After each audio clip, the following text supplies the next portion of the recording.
So this is another um, time. Time has come around again to dig into the collection, and this one, uh, as I expect, some of these will be. It's a real, actual draw out of the storage boxes. Some of the stuff I haven't seen in quite a while, some of it I've never looked at closely. The 200th anniversary of Waterloo somehow managed to sneak right up on me. So I quickly was thinking about what I could pull out to look at, and realized that I have no epic war game covering Waterloo. I have some Waterloo games that I'm not even interested in mentioning at this time. Maybe I will at another time, but they certainly do not qualify as epic historical simulations of Battle of Waterloo. But I found some other Napoleonic games that are interesting, and some of them will definitely see play in the not too distant future. First of all, I should say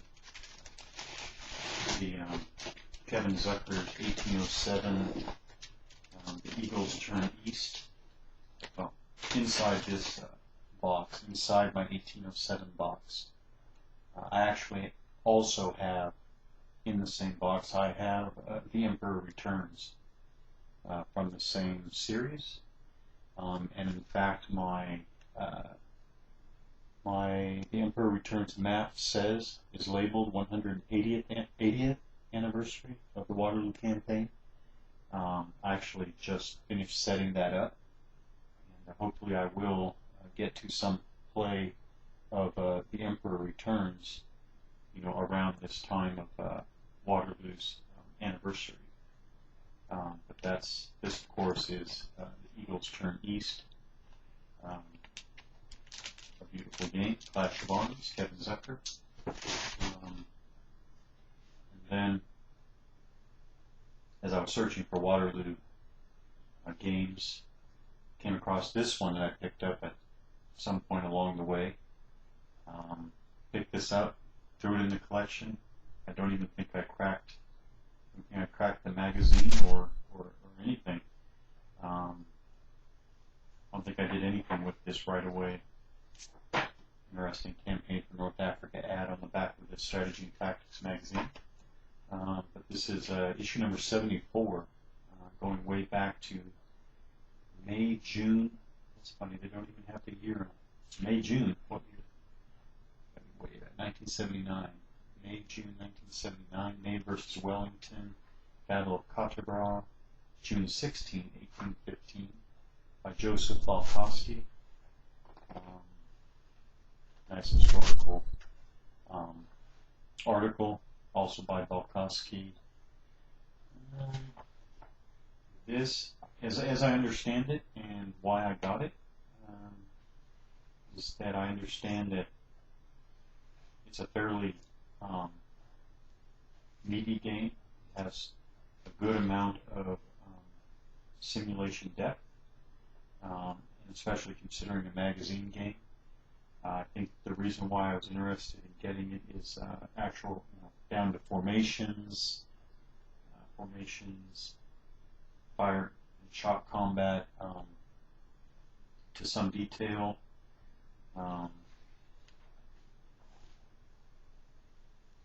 Yeah, so to fill that area in the collection for a more detailed Napoleonic battle game, I thought this one would be a good item to have in the collection. It would have that fire and charge zones, to some detail, charge zone markers. These are charge zone markers.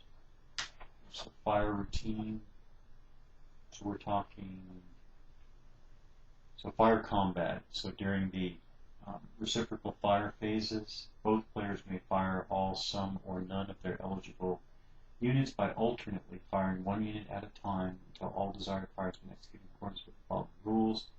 In addition, during any phase, a unit may immediately fire at an enemy unit which is within its minimum range fire zone if that enemy unit attempts to change its facing formation or stacking position or exit from that fire zone. Very interesting. At all times, you may fire only at a unit that it may observe. So we have, I think we have, as I'm just skimming here, we have target classes. I like that level of detail. What else? 5 different target classes.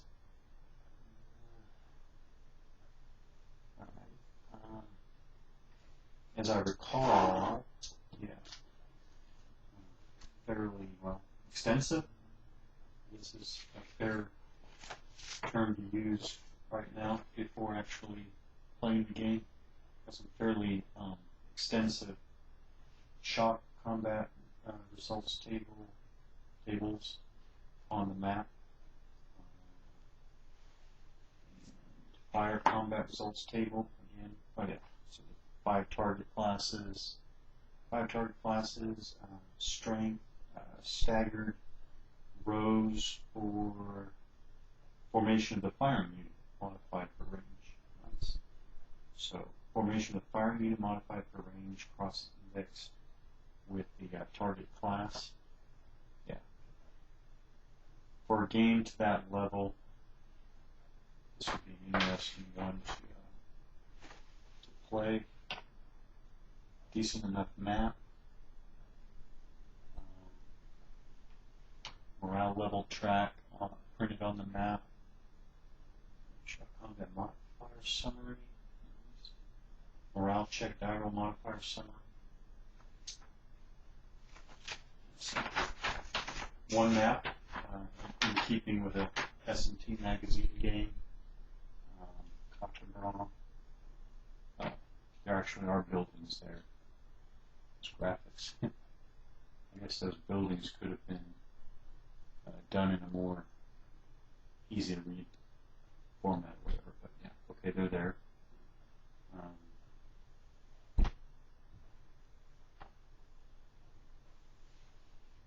Yeah. Nice enough. Okay, so these are elevations. So we have 6 elevation levels. All the way up to, I guess, this is, okay, this is the highest level, all the way up to this brownish green in level 6. 6 levels. Interesting enough. So, there's this one.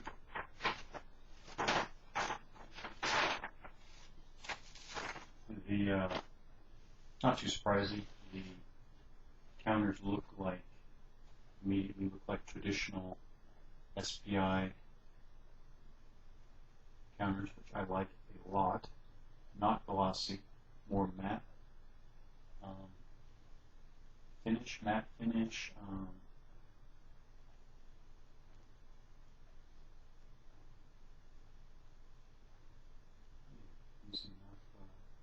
Easy enough to read. Well, I guess that black against the blues. A little hard on it. Black against dark green. Not that bad though. Let's see. Okay, so this is probably line. This is line formation on one side. Line formation and the same units in column formation, I think.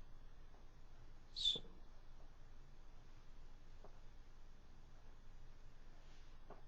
nice orange Dutch. These These counters are about to fall out of the tree. Nice. I like these. Never had trouble prepping these counters. These old SPI counters. So that's May versus Wellington. Definitely feel a interest. It definitely nice one to look at when I'm looking for a more detailed Napoleon battle game. So then a game I don't have, I think, I have La Bataille de Leipzig by a game by Didier Roux, Vive l'Empire series by Protestant Editions. I'm assuming that Protestant Editions is a name referring to the Protestant Heights from the Austerlitz battlefield.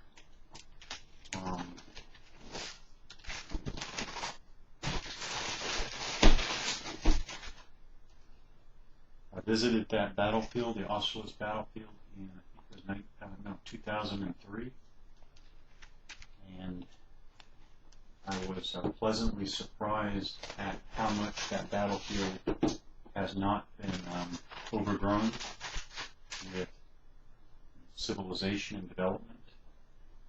A lot of the battlefield I found in 2003, a lot of the battlefield I found I could see and follow, without too much imagination. Yeah, so the Protestant Heights sure looks totally different today, even just the natural vegetation and stuff today than it did during Austerlitz, but still fun enough. So this is La Bataille de Leipzig. This is what I would call a monster game. And it's a good example of a monster game in the sense that there are a ton of units, a ton of maps, a good number of scenarios, but the basic rules mechanics aren't really that complex. I didn't think so anyways when I read the rules through. I think I got through that one cover to cover recently. Beautiful oblong counters.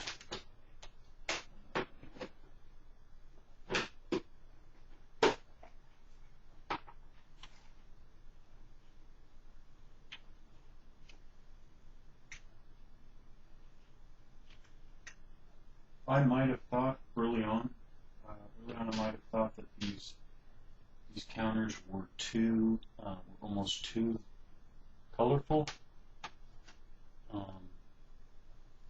They look like ice cream bars you got from the ice cream truck when you were a kid. But actually, on the map, actually really works. All this shading, some more examples. All this color and information, and a little, it's like a schematic of miniatures, a bunch of miniature spaces. You can see that. Maybe not. So looking at them like this, you might think they're too busy. And looking at this, you might say that these color schemes are enough to give you a headache. But not really. On the map, they actually work. I found that they work. So, a lot of counters. This is what I mean by the pretty colorful patterns, I guess. Scenario-specific rules. I recall a good number of rules. Is it 15 scenarios? Yeah, it's, no, okay, 15 scenarios and a campaign game. It looks like nice. This is the one that I was going to. This is the scenario I was going to start with.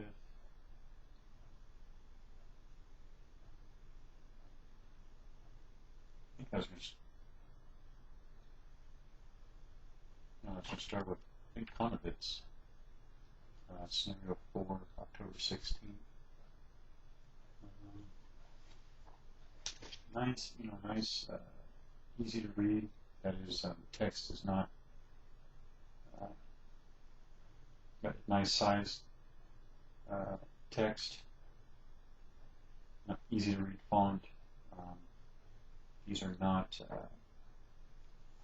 densely presented on the page. Standard rules. And again, it looks like a big rule book, but it's really not. I mean, there are several pages showing you each of the different formations. And so all these are infantry in general order, infantry in square, obviously tirailleurs, cavalry in line, cavalry in column, cavalry in general order, disorganized cavalry, disorganized infantry. So combat formations. There's a lot to describe, but it's all not that complicated, actually.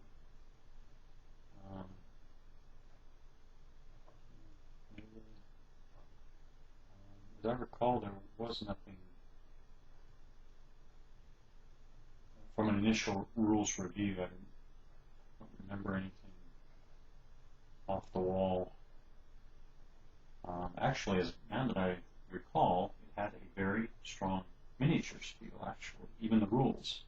I mean, these oblong counters, of course, are evocative of miniatures, but even the rules set themselves seem like they were designed by somebody who enjoys pulling out miniatures a lot. Random events, battle options, fire table, simple fire table, simple melee table, formation table. So you got your infantry in column, line, square, general order, disorganized, and then movement, fire, melee, morale, rear flank. Actually, this looks a lot like a table that I would pull from a Napoleonic's miniatures rule set. Now these are the maps. There are here are the rest of the counters. Lots of them. Lots of them.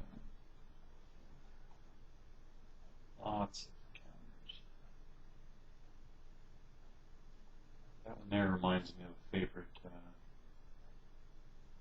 ice cream bar from the beach. Yeah, ice cream truck at the beach. Here are the maps. These are, I think they're beautiful, but actually, I was thinking again, some players might find these plain, almost maybe almost like they're a playtest map, but not me. I like them very pleasing to the eye. Nice little drawings, simple, easy to read, elevation, markings, little swampy areas, forest. So what I mean is, you get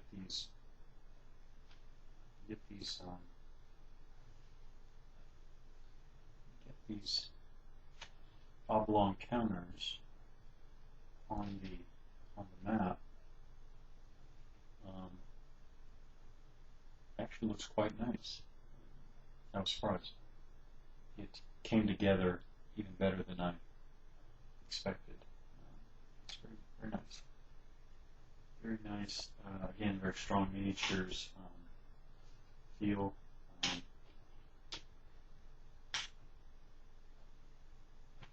And that was a good thing. So you have, these are full, basically poster size, although it might be European measurement, basically poster size. You have 10 of these, so definitely no shortage of paper battlefield to fight over. Close up of the map graphics again, if you are interested in Leipzig at this scale.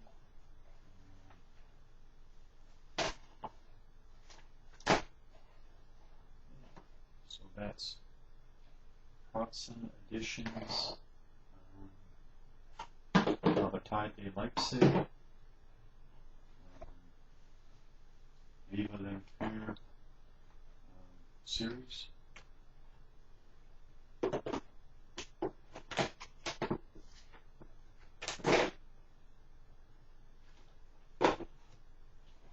So anyways, I guess there is a Napoleonic game in this series that I don't have, and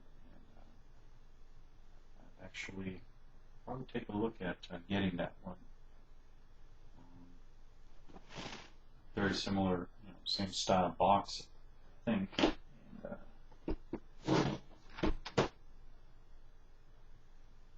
so 10 maps. Oh yeah, they are poster size. Okay, 250 meters to the hex. To give you an idea of those maps I just showed you. That train's supposed to, the train that the maps are representing, 250 meters ground to the hex, 180 counters, so just under 1,000. What's this? Okay, 16 scenarios, including a 6-day campaign. Should have just read the back of the box.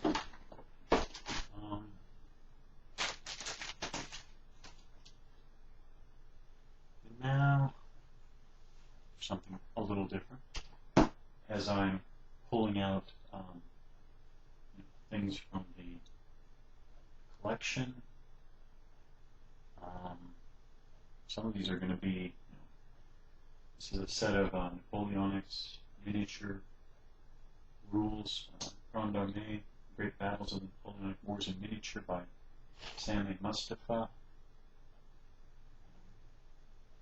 A big and well-known name in the miniatures hobby.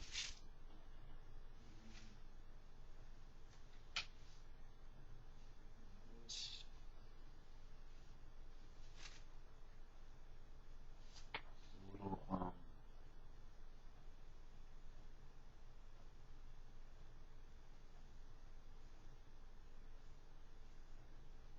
background historical sheet on Battle of Austerlitz. Not even sure why this was packed away with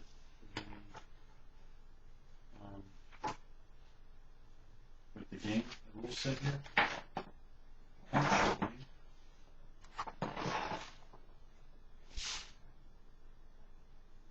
this is not. What a nice little surprise. So I guess a long time ago I packed away with the rule set. Packed away this map, which I actually don't remember distinctly, but I'm pretty sure I picked this up by or during a battlefield tour. Could have been Austerlitz. Also could have been another Napoleonic battle I was visiting. But yeah, that's a nice. Okay, so this is map of the battle, Slavkova.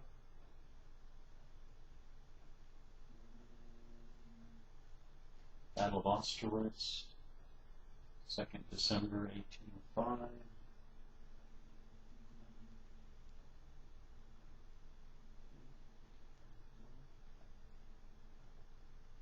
something to both use for wargaming, miniatures wargaming, or frame that. So, yeah, so when I visited Battlefield, where the props nice. So Kolnitz, Saxon,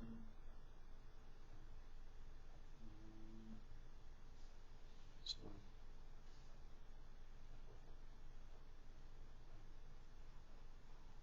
there's Pratzen. Okay, so they're a tiny village of Pratzen on this period map, and I think this is all the Pratzen that's here as I recall. And when I visited the battlefield, I drove right around here basically. I know I was driving on the south side, I know I was driving on the north side, and somewhere here,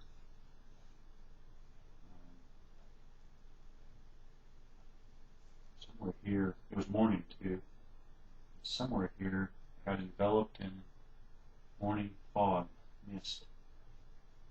Very quite dramatic. Okay, enough of that.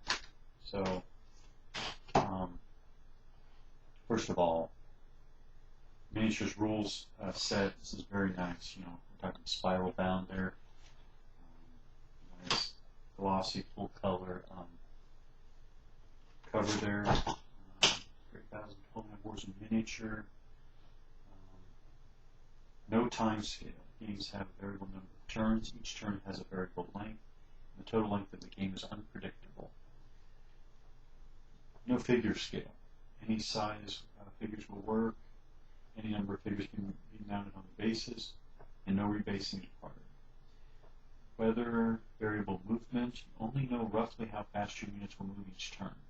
And once your units getting close with the enemy, they may not do as you please. No written orders. Using the command point chits. Where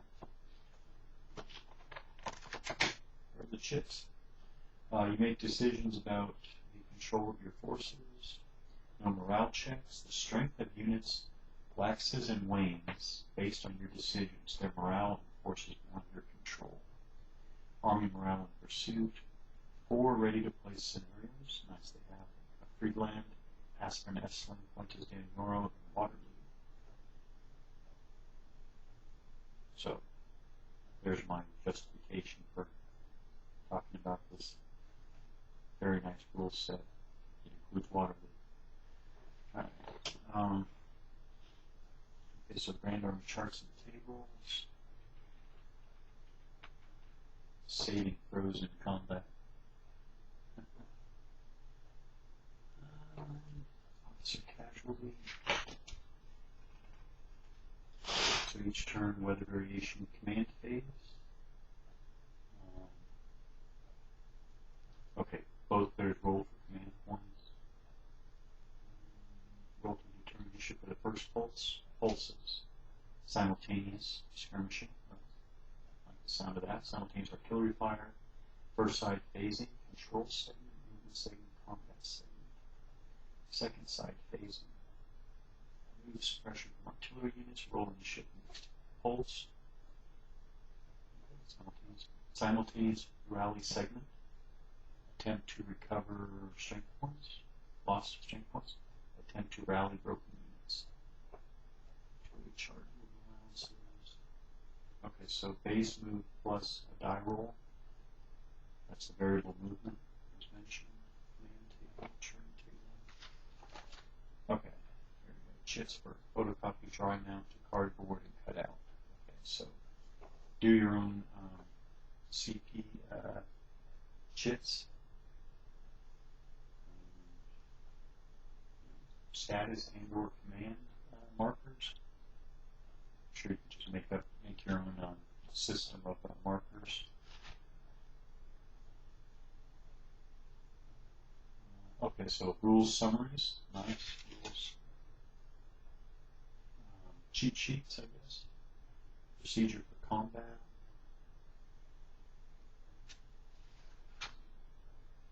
Yep. And more rule summaries. Several pages of rule summaries.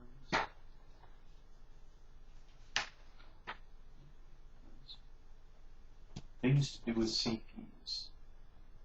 Give a command to a subcommander. Modify the initiative rule. Move the commander's base, create a detachment, deploy general or ADC. Move an engineer stand. Modify an army morale rule. Modify the rally factor of a unit within range of the commander. Plan table. Broken up between Napoleonic army and traditional army.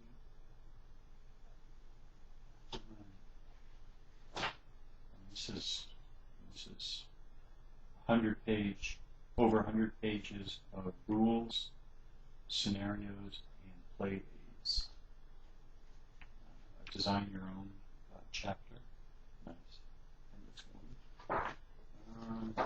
Optional rules, scenarios. So, starting on page 61 are the scenarios. Optional rules, special cases. Including 60 pages of rules, including the optional rules. But they're also, I mean, even though I'm saying 60 pages, there are actually a lot of, you could say, designer notes, integrated quotes, pictures, and tables throughout.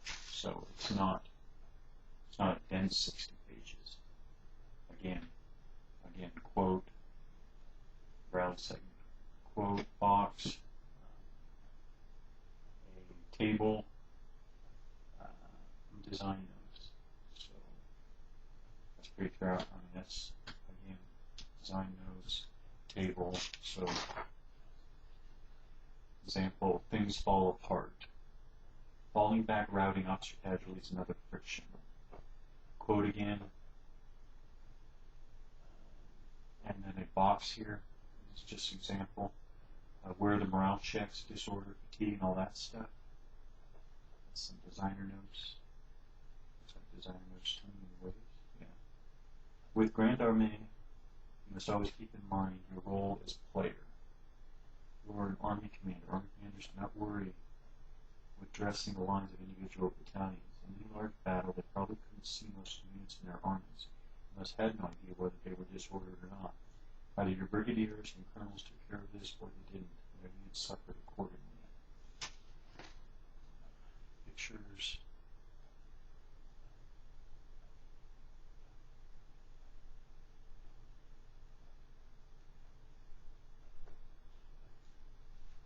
Combat example. A lot of designer notes. Integrate rationale for the combat rules. A whole half page of designer notes there just on the rationale for combat rules. Examples or diagrams. Example diagrams. Why are the contact rules so restrictive? Wargamers traditionally try to gang up several attacking units against one defender, but this rarely happened in battles. The most important thing for an attack was to maintain good order. This would be lost if units crammed together, making tactical maneuvers impossible. Second, remember that at our scale, when two of our brigades come into base-to-base contact, what we are really representing is a kind of showdown between multiple units, with infantry probably deploying from columns into lines, delivering volleys, and cavalry trying to ride around infantry squares, and or around and through enemy cavalry squadrons. The attacker simply can't bring any more forces to bear than 2-to-1 odds. The battlefield is too crowded, and even then you can only bring 2-to-1 odds if the defender's flank or rear is completely exposed. In other words, if the defender is doing what he is supposed to be doing and deploying his units with supportive flanks, then all combats will be grueling 1-to-1 slugfests. That may not be as much fun as the way other games let you do it, but that's the way it was in the Napoleonic Wars. About divisional integrity, historical commentary,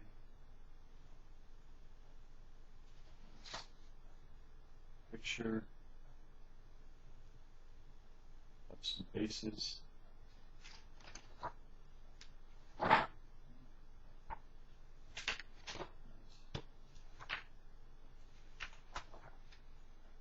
This is definitely one good way to go, I think, if you want to fight whole battles at the Army commander level. This rule set is really a good way to go. Not the only way, of course, there are lots of other good rule sets out there, but this is certainly a good way to go. So, table of contents, again, weather, command-based skirmishing, artillery fire, control segment movement, combat, things fall apart, the rally segment, victory, special cases, and optional rules. Sounds like a very logical organization for the rules. The scenarios, Appendix 1, scales and concepts, Appendix 2, officer listings, Appendix 3, unit type listings.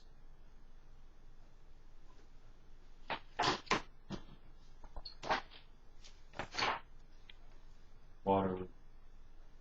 Now every time I see Waterloo now, I've got to have it stuck in my head. Let's see.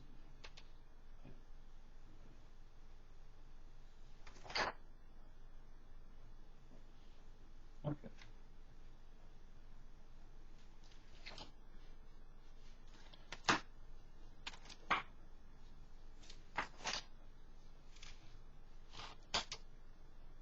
So Sam, what year is this? Can't be that too old. It's what is this?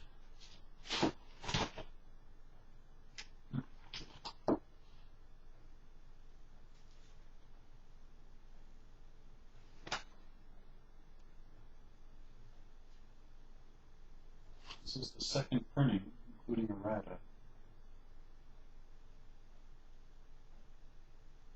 2002. So when I got it, it was fairly new. 2002. So in 2002, Mustafa was a professor of European history at Ramapo College of New Jersey, if you're interested, where he teaches a course called The Age of Napoleon. He became fascinated by military history and war games when he was a child, but didn't discover miniatures until his early 20s. He hastily painted a handful of Napoleonic Prussians and took them off to a local game. Lost badly, but it was the beginning of a long love of the artistry, history, and fun of miniature wargaming. Mustafa has published one book and a number of historical articles. His previous game designs include Battle Group, Sabers, Usutu, Spirit of 76, Monarch, Firewalk, Might and Magic, Comrades in 1914. He lives in the New York City area. He sold those Prussians, by the way. So, this was a short romp through some Napoleonic games from the collection. Still need to get out and find a epic